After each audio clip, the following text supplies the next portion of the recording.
All right, today we're diving into a really fascinating cosmological framework, one that's derived directly from the Quran. It's a model that sees the entire universe as a kind of divine computation. The idea here is that light, information, and existence itself are all woven together into this single, incredible, self-correcting system. And it all starts right here, with this one verse. The idea is that the divine command kun, which means be, isn't just a metaphor. It's the source code. It's the very first instruction from which all of reality begins to unfold. And it sets up this fundamental cycle. God speaks, creation forms, and then that creation echoes back. So, to really get our heads around this, we're going to break it down into 5 key parts. We'll start with how the universe works as code. Then, we'll look at the wave-particle duality of our own existence. After that, a really unique model of time, the elemental conflict within all of us, and finally, the ultimate goal of the whole system. Okay, let's jump right into our first concept, the universe as code. This is really the bedrock of the whole idea, that reality itself is a source code, and it's all rooted in that single divine command we just mentioned. So in this framework, the singularity from the Big Bang isn't some tiny point in space. No, it is the command itself, a pure uncollapsed wave of intention. Think about it. Every single photon, every particle of light is a computational instruction. And every movement, from a planet spinning in orbit to the beat of your own heart, is basically a syllable of that original word, be, just echoing out through all of creation. So if the universe is code, let's see how that code creates a fundamental duality within the system. A duality that, as you'll see, maps directly onto our own existence. At its core, reality is operating through this constant conversion. You've got the wave, which is the unseen divine intent, this field of pure potential. And then you have the particle, which is what happens when that potential collapses into the physical, manifest world that we can actually see and touch. And this is where that physical model connects directly to spiritual concepts. The unseen, or gaib, is that pure potential, the divine intent before it takes any form. The seen, or shahadada, is the result. It's the sum of all those intents made real in our world. So faith, in this view, begins with belief in that unseen potential, the gaib. Now this is where it gets really interesting, because the source draws a direct parallel to quantum physics.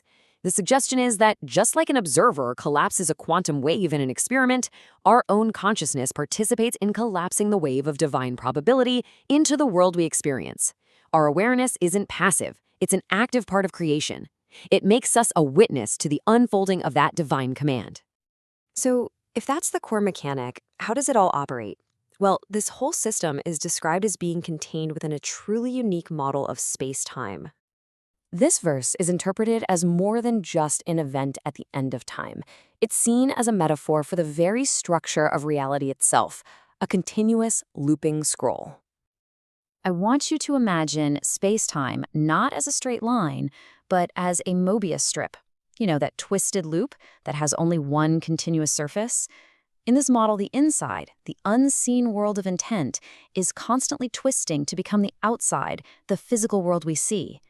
It's a dynamic feedback loop, and it's driven by what the source calls light with memory, meaning every action and event leaves an imprint that informs the next cycle of creation. So the crucial point here is this constant cyclical flow. Divine knowledge flows out to become creation. Then, creation experiences, it learns, and it returns that experience as new knowledge back to the source. The universe is essentially breathing, constantly echoing and refining itself. Okay, now we can get into the core conflict within this system, this cosmic balance that is said to govern everything from galaxies all the way down to the human soul. This concept of al-mizan, or the balance, is absolutely key. The source material presents this not as a simple scale of good and evil, but as the fundamental cosmic calibration of vibration. Every action creates an equal and opposite reaction, all to maintain this perfect equilibrium. And within this balance is a primary conflict between two principles, Nur, or light, which represents the calm, guiding command of truth, and Nar, or fire, which represents truth's forceful, fearless might. Now, this isn't good versus evil, but two aspects of truth that have to be held in balance. This source actually uses prophetic stories as archetypes for how this cosmic drama plays out. You see Abraham, whose faith is tested by fire, which is then cooled by divine mercy. You see Moses, whose physical self is humbled before the pure light of truth. On the other side, you have Pharaoh's fiery ego being extinguished by water. And in the story of Jonah, or Eunice, we see destructive fire get purified back into guiding light. In each case, a divine intervention rebalances the system. All right, for our final section, let's connect all these pieces to see what the ultimate purpose of this cosmic system really is, according to the source material. What this all reveals is a final recursion, a process where the output of one cycle becomes the input for the next. It's a self-sustaining loop. The divine wave creates form. Form gives birth to awareness, and then awareness reflects light back to its source, refining the original wave. Creation continuously returns to its origin, but each time it's a little more aware, a little more purified. So here's the crucial point. We are not just spectators in this. In this model, our imagination is what initiates the wave of possibility. Our reason is what calculates its form.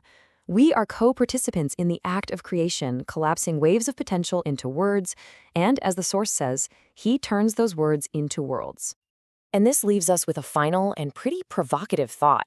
It suggests a relationship where our own creative spark is the initiator of possibility. But the Quran acts as the constant, the ultimate reference manual that calibrates and gives true form to that potential. It's a dynamic interplay between human potential and divine structure, a living code of light upon light.